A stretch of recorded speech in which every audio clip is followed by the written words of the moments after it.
Samuel Beckett's face is as familiar as his characteristic images. A tree, a country road, tramps, tape recorders, bananas and boots, a still photographer's dream sequence, with only the sound of the camera shutter spoiling the silence. I first heard his name in 1969. I was working as a staff photographer on the London Evening Standard when a backbench sub-editor came to the picture desk asking for photographs of some obscure Irishman living in Paris who had been awarded the Nobel Prize for Literature. I became intrigued about this Irish writer, Samuel Beckett. The picture library had only one image on file. That is the point at which my journey began. I had been to Paris many times, a city synonymous with photography, and home to some of the most important practitioners of the art, Nadar, Eugene Auger, Brassai, André Cortez, and Man Ray, among many. In 1970, I wrote to Beckett, saying that I was Irish, working on the London Evening Standard, and requesting that I take a portrait of him. I received no reply. It turned out that I had the wrong address. I still have the carbon copy of the letter I sent. Had I sent it to the correct address, he most certainly would have replied with one of his distinctive postcards. Sam was courteous about such matters. I never lost the belief that our paths would cross, and read as much as I could about the reclusive Irish playwright, novelist, and poet, who wrote first in English and later in French. He was awarded the Nobel Prize in 1969, about the same time as I would see another Dubliner, Francis Bacon, in the Colony Room, Dean Street, Soho. I spent much of my time in that small space. Like several generations of Bohemians, it was a place where we came to dissolve our inhibitions, as Francis Bacon said, a glass of champagne in his hand. Bacon expressed the human condition as it's truly seen, so horrifyingly, in today's world. Like Beckett, Bacon was an artist of the endgame. In the 70s, Samuel Beckett and Francis Bacon were the most commanding figures. Their names alone were enough to fill theatres and galleries. Both were celebrated for their evocations of the dark side of a turbulent century. The two Dubliners, born within a few years of each other, had much in common. Both were interested in the cinema and photography, particularly Eisenstein's Battleship Potemkin, which both Beckett and Bacon saw in Paris in 1936. The image of the nurse crying out, her face bloodied and glasses shattered in the Odessa step sequence, left an indelible memory for both of them. Beckett wrote to the Russian director in Moscow, and Bacon was so influenced that his study after Velázquez's portrait of Pope Innocent X, the Screaming Popes in 1953, added the streaking mouth from the Battleship Potemkin. Photographs have always had a curious power over me for communicating a sense of the past. I remember being taken to Mass in a Thai County Kildare in the early 1950s. I could only have been age 5 or 6. I remember looking at an open prayer book with memorial cards. As a young photographer in the 1960s, I wanted to document the world around me. I could not forget my Irish past, nor did I want to. Returning annually to my hometown of Athy, in 1977 I photographed the wake of Katie Tyrrell over 2 nights and 3 days. This sequence of photographs is the most important that I have ever taken. Mrs. Tyrrell was dressed in the Legion of Mary burial shroud. The mirror is covered with a white sheet. Fires are extinguished, clocks are stopped.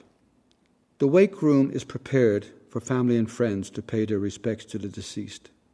The vigil will go on through the night with only a candle flickering. Yes, I know it sounds very Beckettian, and of course it is. I would finally get to meet and photograph Samuel Beckett in the summer of 1980. An Irish friend who was working in the Hyde Park Hotel told me that Beckett was a guest there. Alarmed and excited, I wrote a note which I gave to the receptionist to pass to Mr. Beckett.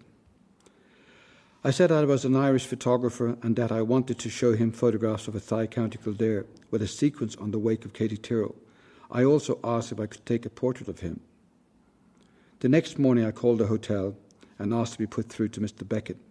After a few moments I heard the soft Dublin accent thanking me for my note and saying, yes, he would like to see the photographs. An appointment was made for the following morning. I entered the Hyde Park Hotel with my Nikon camera and 35mm lens and 20 black and white photographs. The receptionist called his room and told me to go to room 604 as Mr. Beckett was expecting me. I had read much about Beckett, the shy, evasive philosopher of despair, Not true. The man who greeted me was a tall, smiling, athletic figure with striking blue eyes. He was dressed in dark sweater and trousers. After exchanging the pleasantries of our first meeting, I handed Sam the photographs. I sat on a chair, Sam sat on the bed with the pictures. As he examined them, I looked around the room, which was small. A well-thumbed copy of Endgame was on his bedside table. He studied the photographs very slowly and asked the names of some of the people in the images. Many were old men. The corner boys pictured in Emily Square waiting for the bus from Dublin. They could be Estragon or Vladimir. I had photographed the Beckettian landscape. You don't just photograph Beckett, you offer him something. It could be a face, a voice. The Athoy photographs of love, life and death were my introduction to being allowed into Beckett's very presence, which imposed a powerful aura that engulfed you. As I sat watching him holding and looking so intently at my work, I thought how lucky I was to be in the same room as one of the most established and revered figures in modern literature. The key to our introduction was the ordinariness of an Irish town. When Sam had finished looking at the pictures, I sensed that he was happy for me to take some portraits. I took some photographs of him sitting on the bed, others standing, holding his glasses. Then, aged 74, he was making one of his rare visits to London to direct his friend Reclusive, who had founded the San Quentin Drama Group while an inmate of the prison.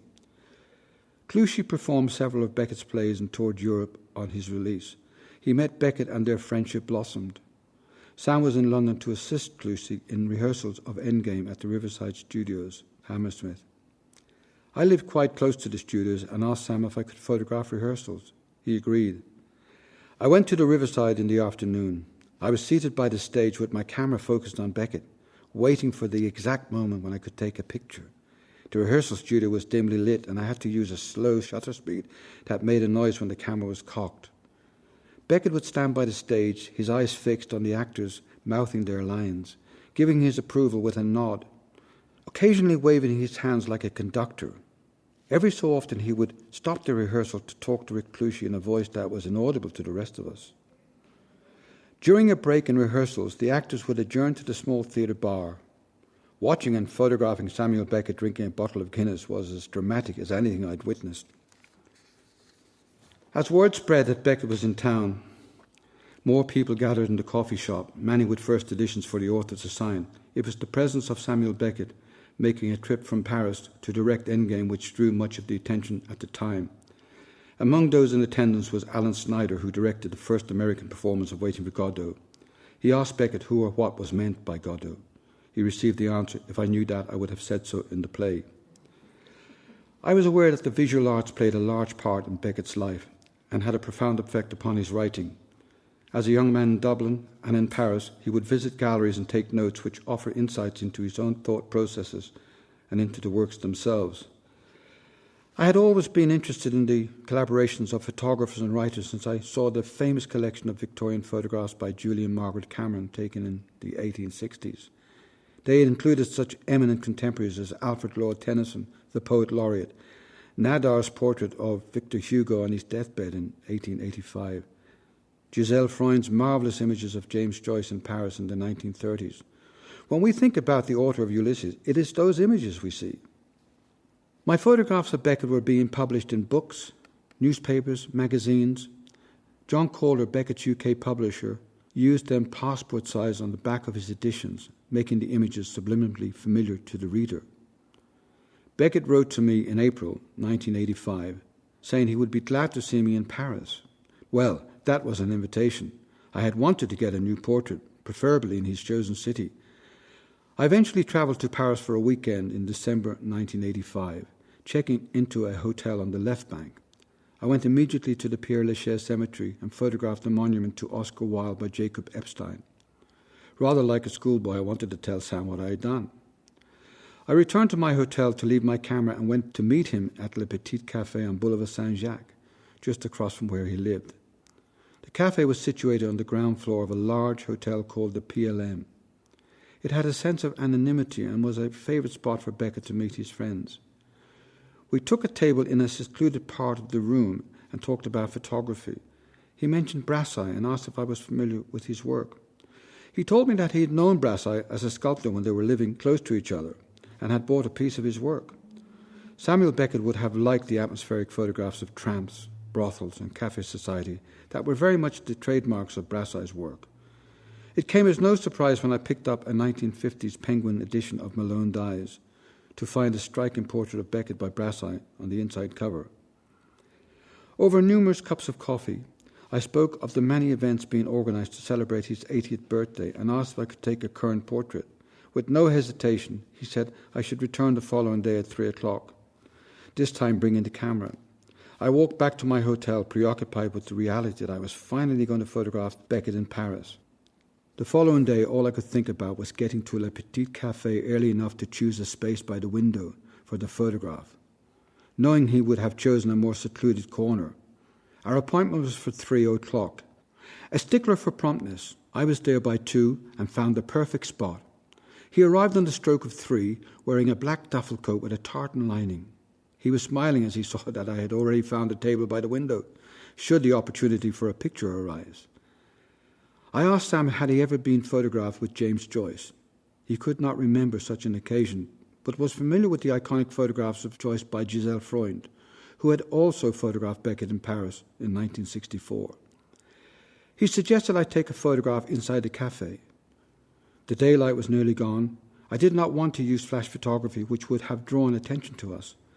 As I put my Hasselblad camera with a wide-angle lens to my eye to make the exposure, Sam moved his hand on the table, his sad, wise face looking away from the camera. It was all over in seconds. The place was full of tourists, all armed with cameras and yet completely oblivious to the writer. We went outside onto the Boulevard Saint-Jacques, where I took more photographs. That was it. The photo session was over. I said goodbye, Sam said God bless, and we went our own separate ways. Samuel Beckett died in December 1989. Apart from family and friends, no one knew that he had died. He was buried in the cemetery de Montparnasse beside his wife Suzanne with the minimum of ceremony. That is how Sam would have wanted it. Over the past 34 years, I have exhibited the photographs of Beckett worldwide, from the National Portrait Gallery in London to the Centre Pompidou in Paris. My images of the writer are painted, sculpted, and even stenciled on walls. The world will always be waiting for the visitation of Godot. I'd like to be there when he comes. Those fleeting moments spent with Samuel Beckett have given permanency to my work. His work will continue to endure, and hopefully my images of Beckett will do so too. It was a great privilege to know him, to photograph him, and to capture some of his essence for posterity.